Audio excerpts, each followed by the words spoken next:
कोई बात नहीं। देखिए नेक्स्ट है इम्प्यूटेड रेंट। अपनी ही बिल्डिंग में व्यापार किया जा रहा है, मेरी खुद की बिल्डिंग है और मैं उसमें अपने बिजनेस को चला रहा हूँ, तो उसके बिजनेस की उसकी जो वैल्यू है रेंट की, वो मेरे को शामिल क्या करनी पड़ेगी, इंक्लूड करनी पड़ेगी। क्यों? क्योंकि अगर वो बिल्डिंग मैं रेंट पे बाहर देता तो मेरे को रेंट मिलता, वो शामिल होता हमारा, लेकिन उस बिल्डिंग को मैं खुद ही यूज कर रहा हूँ तो मेरा रेंट बच रहा है ना। तो जो रेंट, इसे हम बोलते हैं नॉमिनल चार्जेज। अपनी ही प्रॉपर्टी अगर कहीं बाहर हम लगाते तो पैसा मिलता, लेकिन जब उसको खुद ही यूज कर लिया अपने पर्पज़ के लिए तो उसकी जो इनकम मिलती हमें, रेंट मिलता, वो नहीं मिलेगा। फिर भी हमें उसका जो नोशनल रेंट है, नॉमिनल रेंट है, वो शामिल करना पड़ेगा। Self consumption of services is not included. Self services, अपने आप को सर्विस दी जा रही है। जैसे एक गृहिणी है, घर पे काम करती है सारा दिन घर का, लेकिन क्या वो अपनी सर्विसेज की वैल्यू लेती है? नहीं लेती, वो तो सारा दिन उसका काम है। तो सेल्फ कंजम्पशन किया जाएगा अगर खुद की सर्विसेज का, खुद सर्विस लेकर खुद ही कंज्यूम कर रहे हैं तो उसकी वैल्यू को शामिल नहीं किया जाएगा। ये पॉइंट्स अच्छे से याद रखना ताकि इस मेथड को न्यूमेरिकल्स के साथ सोल्व करते टाइम दिक्कत ना आए। तो इसको आप एक बार नोट डाउन कर लें, फिर हम बढ़ते हैं अपने प्रैक्टिकल क्वेश्चंस की तरफ। ठीक है, चले आगे। इसको इरेज कर दूं मैं।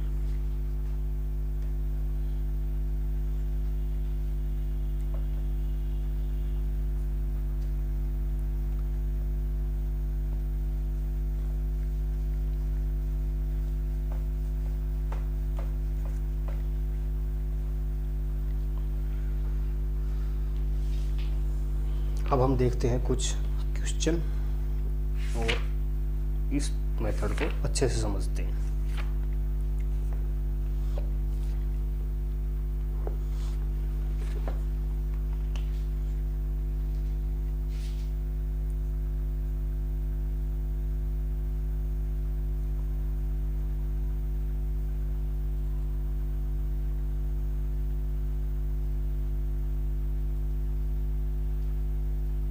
प्रॉब्लम ऑफ डबल काउंटिंग कि वैल्यू एडिड मेथड में कई बार क्या होता है कि कोई जो प्रोडक्ट है उसकी वैल्यू दो बार शामिल कर ली जाती है। एक बार तो उसकी इंटरमीडिएट गुड्स भी शामिल कर लिए और जब वो फाइनली बिका तब भी शामिल कर लिए। तो हम क्या करते हैं,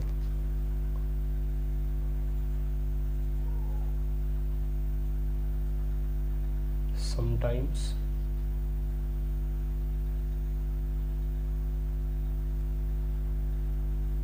there may be a problem of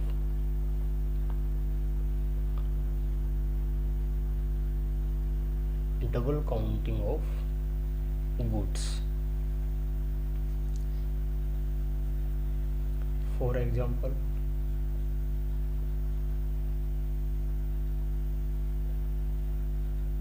intermediate goods are taken as well as final goods are also taken for computing value added. कई बार दिक्कत क्या हो जाती है कि हम इंटरमीडिएट गुड्स की कॉस्ट भी ले लेते हैं और जो फाइनल प्रोडक्ट होते हैं उनकी कॉस्ट भी ले लेते हैं, जबकि फाइनल प्रोडक्ट के अंदर इंटरमीडिएट जो गुड्स होते हैं उनकी कॉस्ट ऑलरेडी क्या होती है, इंक्लूड होती है। सो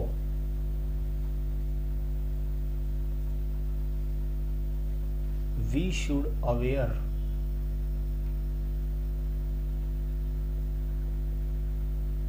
about the fact that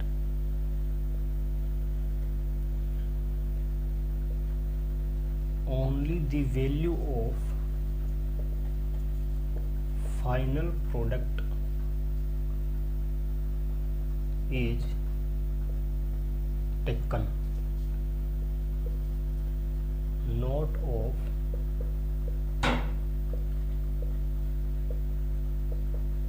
intermediate goods. ठीक है, तो हमेशा ध्यान रखना केवल फाइनल प्रोडक्ट की वैल्यू आपको लेनी है, इंटरमीडिएट की नहीं लेनी, नहीं तो डबल काउंटिंग की जो प्रॉब्लम है वो एग्जिस्ट हो जाएगी और जो हमारे मेथड्स हैं वो कहीं ना कहीं गलत रिजल्ट हमें देंगे। ठीक है, इसको भी एक बार नोट डाउन कर लिया।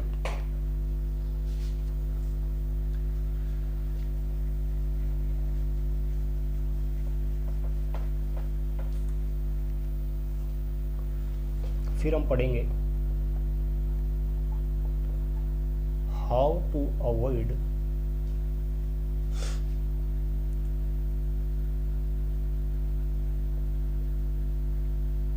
Problem of double counting. कैसे सोल्व करें इस प्रॉब्लम को?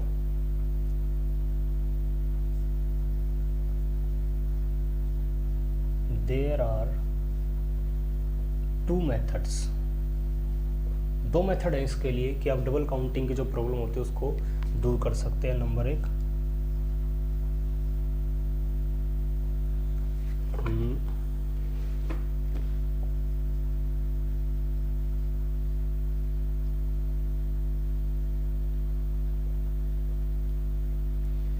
या तो ये मेथड यूज कर सकते हैं या आप ये मेथड यूज कर सकते हैं, या तो final output method, value added method. Number एक, दोबारा से देखते हैं इसको। In final output method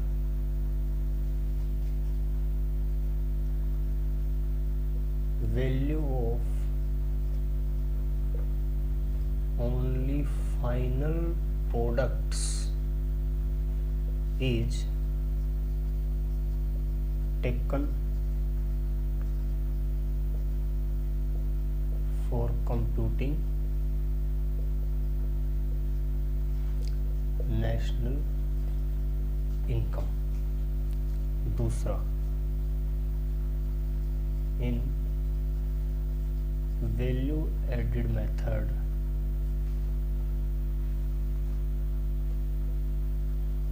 only the value added at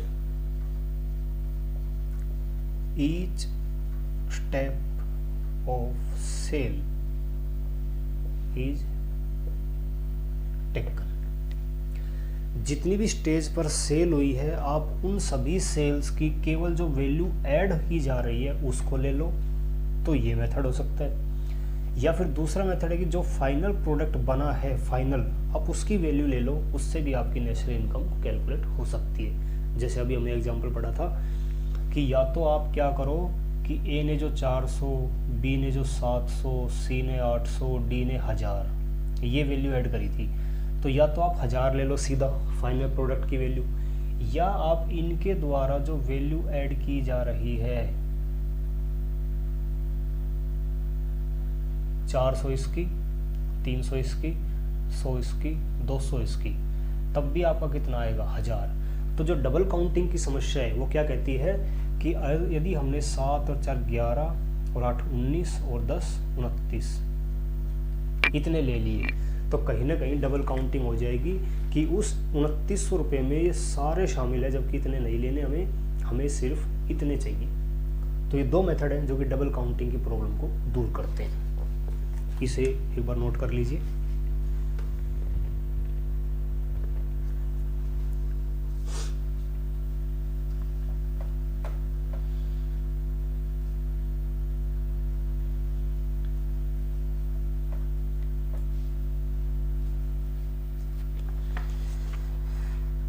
अब देखिए एग्जाम्पल करते हैं एक।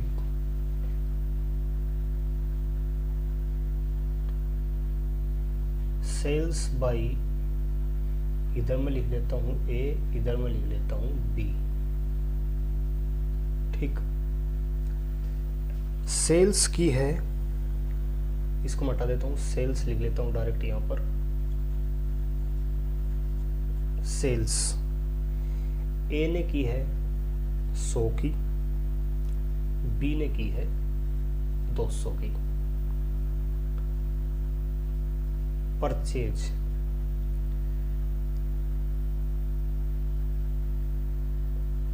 $40 और इसने की है 60। दोनों ने एक दूसरे से परचेज की है।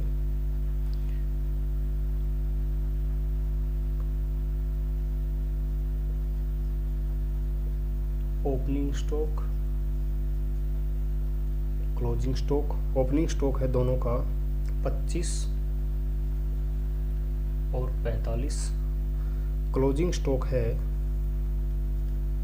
20 और 35। और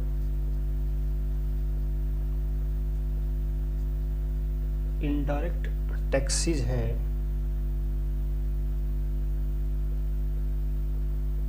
paid by both A and B, कितने ₹30। फाइंड करना है हमें, find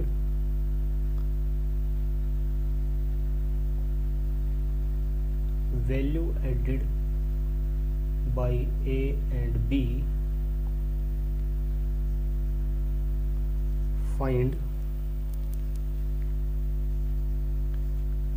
GDP at factor cost. ये दो चीज़ें फाइंड आउट करनी है, एक तो दोनों के द्वारा कितनी वैल्यू ऐड हुई है और जीडीपी फैक्टर कॉस्ट पे कितनी है। देखिए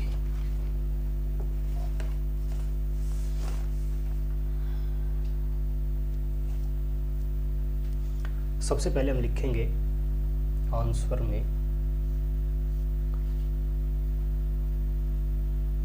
वैल्यू एडेड बाय ए ने कितनी वैल्यू ऐड करी, देखो सेल्स ऑफ ए, ठीक, minus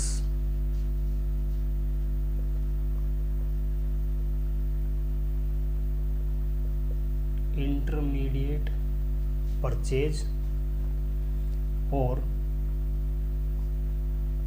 plus minus delta stock.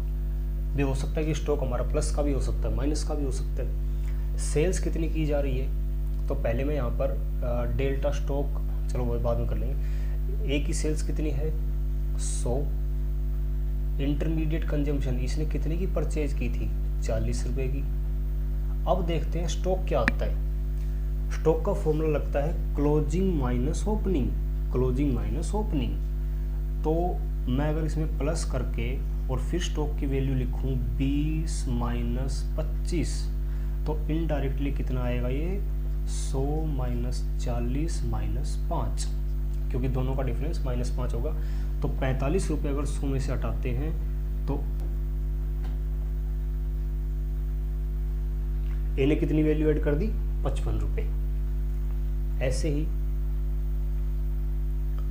Value added by B, वही sales of B minus intermediate purchase और plus minus delta stock. Sales की है बी ने 200 रुपये की, परचेज किया है इसने 60 रुपये का, और स्टॉक देख लेते हैं एक बार। क्लोजिंग माइनस ओपनिंग, क्लोजिंग है 35, ओपनिंग है 40, तो ये भी माइनस का आएगा। 200 माइनस 60 और माइनस का 5, 65, 60 5 65 हटाने हैं, तो ये हो गया हमारा 135 रुपये। क्लियर।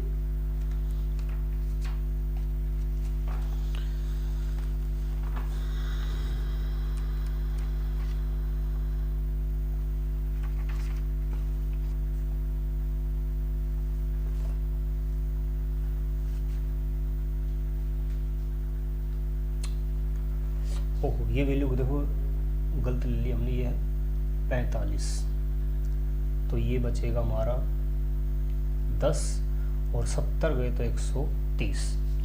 ए ने वैल्यू ऐड करी है 55, बी ने वैल्यू ऐड करी है 130। ये तो हो गया हमारा इसका आंसर। दूसरा है GDP at factor cost. GDP at factor cost formula होगा GDP at market price minus indirect taxes plus subsidies. ये हम पढ़ के आए थे, याद करो उन फॉर्मूलाज को जो कि हमने बहुत पहले पढ़े थे। जीडीपी फैक्टर कॉस्ट पे चाहिए, तो फैक्टर कॉस्ट का मतलब होता है कि अगर आपने जो जीडीपी मार्केट प्राइस पर कैलकुलेट कर, क्योंकि जीडीपी मार्केट प्राइस पर दी हुई है, सभी इन दोनों ने मार्केट प्राइस पर सेल किया है, तो इनकी मार्केट प्राइस में से इनडायरेक्ट टैक्स अगर हटा दे, क्योंकि इनडायरेक्ट टैक्स कॉस्ट बढ़ाते हैं, तो फैक्टर कॉस्ट सबसे निचले पायदान पर होता है। तो मार्केट वैल्यू में से सबसे पहले इनडायरेक्ट टैक्स हटाओ जो कि प्राइसेस में जुड़े हुए हैं, और वो सब्सिडीज जिनकी वजह से जो क्या होता है प्राइसेस घटे हुए होते हैं, अब क्या हो जाएंगे, बढ़ा देंगे हम, तो ऐड कर देंगे। तो जीडीपी एट मार्केट प्राइस का मतलब होता है कि मार्केट में जितने भी लोगों ने वैल्यू ऐड करी है, जितने भी लोगों ने, या तो हमें दो प्रोड्यूसर दे रखे हैं, तो हम कहेंगे कि इन दोनों ने कितनी वैल्यू ऐड की। जीडीपी एट मार्केट प्राइस का मतलब होगा value added by A and B. तो दोनों ने कितनी वैल्यू ऐड करी है, 55 एक ने, 130 एक ने, माइनस इनडायरेक्ट टैक्स दोनों ने कितना पे करा है, 30। सब्सिडीज है नहीं हमारे पास, तो कितनी आ गई हमारी जीडीपी एट फैक्टर कॉस्ट, 130 में से 30 गए 100, ये हो गया 155 रुपये। ये हो गया हमारा GDP at factor cost. Clear, इसको एक बार नोट डाउन करिए। ठीक है, इसको अच्छे से ध्यान रखना, इसको नोट डाउन कर ले, काफी काम आ सकता, हो सकता है एग्जाम में यही आ जाए हमारा।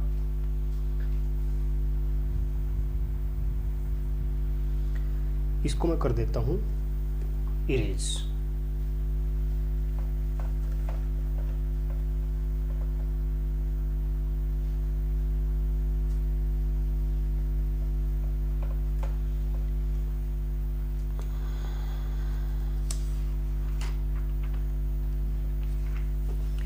एक एग्जांपल और करते हैं, फिर ये मेथड हमारा फिनिश हो जाएगा। और इन एग्जाम्पल को उतारना, कभी आप सोचो कि बुक के अंदर है, उतारने से क्या होगा कि आधा क्वेश्चन तो राइट डाउन करते करते आ जाता है। Calculate A GDP at market price, B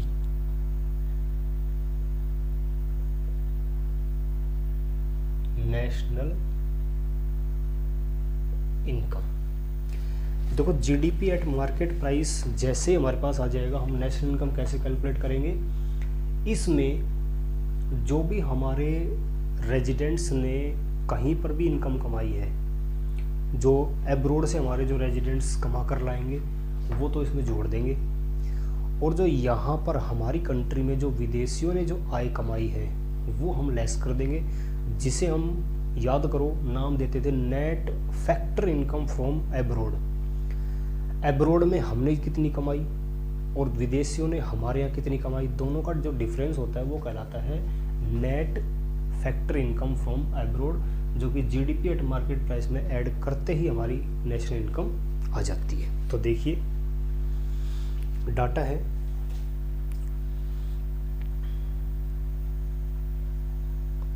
यहां से लिखना शुरू करता हूं मैं। वैल्यू ऑफ आउटपुट, सबसे पहले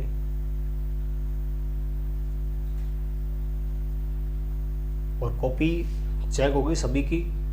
हो सकता है कि हम रैंडमली आपके घर आ जाएं लॉकडाउन से पहले, यानी कि लॉकडाउन का पीरियड जब तक ख़त्म होता है उससे पहले, या फिर जब आप क्लासरूम में आओगे तो कॉपी चेक होगी। तो कोई भी बच्चा ये कोताही ना करे कि जी ये तो बुक में दिए हुए हम वहाँ से उतार लेंगे, नहीं, एक एक यहाँ पर लिखवाई गई चीज़ मुझे कॉपी के अंदर चाहिए। प्राइमरी सेक्टर ने कितने आउटपुट दिए हैं? 800। सेकेंडरी सेक्टर ने 200 और जो टर्सरी सेक्टर है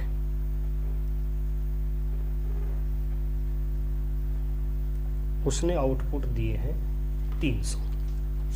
ठीक है, क्वेश्चन लिखकर करने से सॉल्यूशन जल्दी होता है।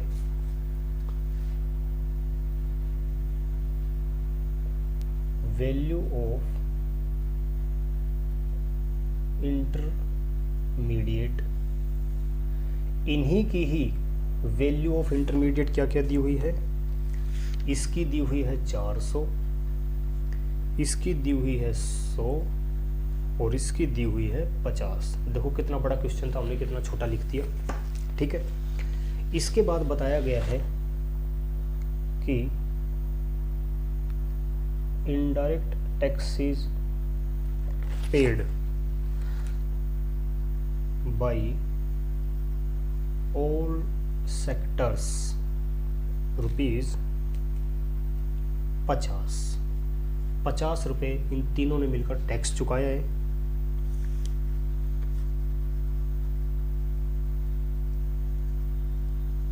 Consumption of fixed asset, fixed asset के कंजम्पशन को डेप्रिसिएशन कहा जाता है और ये है 80 रुपये। इसके बाद है फैक्ट्री इनकम रिसीव्ड, यानी हमारे रेजिडेंट्स ने फैक्ट्री इनकम कमाई है 10 रुपये।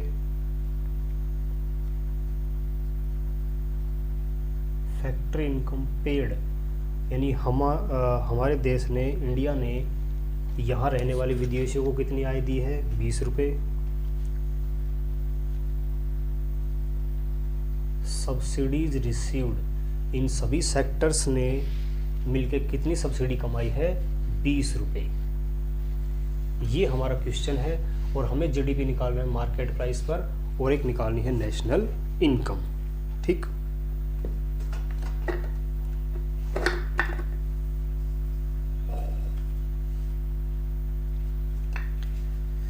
देखिए सबसे पहले हम निकालते हैं जीडीपी एट मार्केट प्राइस। इसको क्या बोलते हैं? वैल्यू एडेड बाय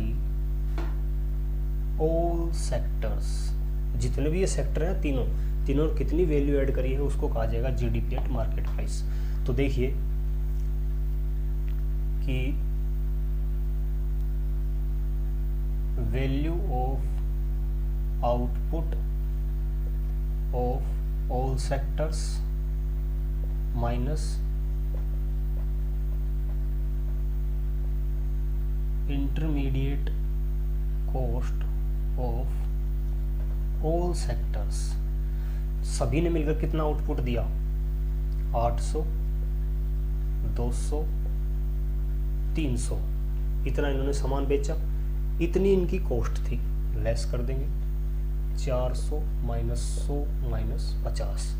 तो ये टोटल बनता है हमारा 8, 2, 10 और 3, 1300 रुपये माइनस 4, 5 और 1, 5.5। यानी कि सभी सेक्टर्स ने मिलकर कितनी वैल्यू जनरेट कर दी हमारे लिए, कितनी जीडीपी कंट्रीब्यूट कर दी इन्होंने? 750 रुपये। ये हो गया हमारा पहला पार्ट, नेशनल इनकम। इसको ए कह सकते हो, ए बी, नेशनल इनकम। पहले हम लिखेंगे इसका फॉर्मूला या कॉन्सेप्ट। हम कहेंगे कि जो जीडीपी अर्न करके दी है सभी ने, उसमें से सबसे पहले जो इनडायरेक्ट टैक्स चुकाए जाते हैं ना, वो हम लेस करेंगे। इनडायरेक्ट टैक्सेस जो सब्सिडीज कमाई जा रही हैं वो ऐड करेंगे, ये हो गया सब्सिडीज हो गया। लेस करेंगे डेप्रीसिएशन, ये कंजम्पशन हो गया। फिर हम लिखेंगे minus factor income paid plus factor income received. तो हमारी जीडीपी नेशनल इनकम आएगी कि जीडीपी जो मार्केट प्राइस है उसमें से आप जितने भी टैक्सेज हटा दो, जितना भी डेप्रीसिएशन है वो हटा दो, सब्सिडी जितनी मिली है वो ऐड कर दो, क्योंकि ये इनकम का पार्ट है। हमने जितनी इनकम पेड की है एब्रोड में यानी कि फॉरेनर्स को, वो हटा देते हैं, और हमारे इंडियंस ने फॉरेन में रहकर कितनी आय कमाई है वो जोड़ देते हैं। तो देखिए जीडीपी एट मार्केट प्राइस हमारे पास है 750 रुपये। लेस करूंगा इनडायरेक्ट टैक्स, सभी ने कितना दिया है 50। सब्सिडीज मिली है 20 रुपये। डेप्रीसिएशन है मेरा 80 रुपये। फैक्टर इनकम मैंने पेड कितनी करी है 20 रुपये, और रिसीव कितनी की है 10 रुपये। मेरा आंसर आ जाएगा। तो देखिए प्लस के आइटम है 750 और 20 और 10, यानी कि 750, 770, 780। 780 मेरा प्लस का आइटम है, ठीक। और माइनस के हैं 50 और 80, 130, 130 और 20, 150। माइनस की फिगर है 150, तो 8 में से 5 गई 3, 7 में से 1 गई 6। नेशनल इनकम आ गई ₹630। ये हो गया हमारा आंसर। क्लियर? तो ये दो क्वेश्चन आपको इस मेथड को समझने में हेल्प करेंगे, और ये जो फॉर्मूले हैं इनको ध्यान रखना है, इन्हीं के ऊपर बेस्ड हमारा ये चैप्टर है। तो आज के लिए इतना ही। जो नेक्स्ट मेथड है इनकम मेथड, उसे हम नेक्स्ट क्लास में डिस्कस करेंगे, ठीक है। तो अच्छे से अपनी प्रिपरेशन करते रहना, और वही एनर्जी, वही एंथुसियाज्म, उत्साह हमारा यहाँ होना चाहिए जैसा हमारा क्लासरूम में होता था। बिल्कुल भी हमें परवाह नहीं करनी है क्या सिस्टम चल रहा है क्या नहीं चल रहा, चलने दो लॉकडाउन, क्या फ़र्क पड़ता है। हमारे इरादे मजबूत है ना, और हमारा लक्ष्य अगर हमें दिख रहा है कि हम इस स्टेज पर हैं, तो हम फ्यूचर में क्या चाहते हैं कि हम इस स्टेज पर आए हैं, कहीं ना कहीं सोच कर ही तो आए होंगे। भगवान ने कोई ना कोई इंडिकेशन दिया होगा हमें कि आपको ये सब्जेक्ट पढ़ना है, और इसके बाद आपको कुछ ना कुछ अचीव भी करना है। तो अपने उस लक्ष्य को ध्यान में रखिए। आपको कभी भी कोई भी कैसी भी समाज में स्थिति चल रही हो, कोई फ़र्क आपको नहीं पड़ेगा। आप सिर्फ अपनी पढ़ाई को देखिए, और पढ़ाई कहीं पर भी हो सकती है, चाहे देश में कर्फ्यू लग जाओ, चाहे कुछ भी हो जाओ, आप पढ़ाई करते हैं अपने मन से, अपने दिल से, ठीक है। मिलते हैं नेक्स्ट क्लास के अंदर। Thank you.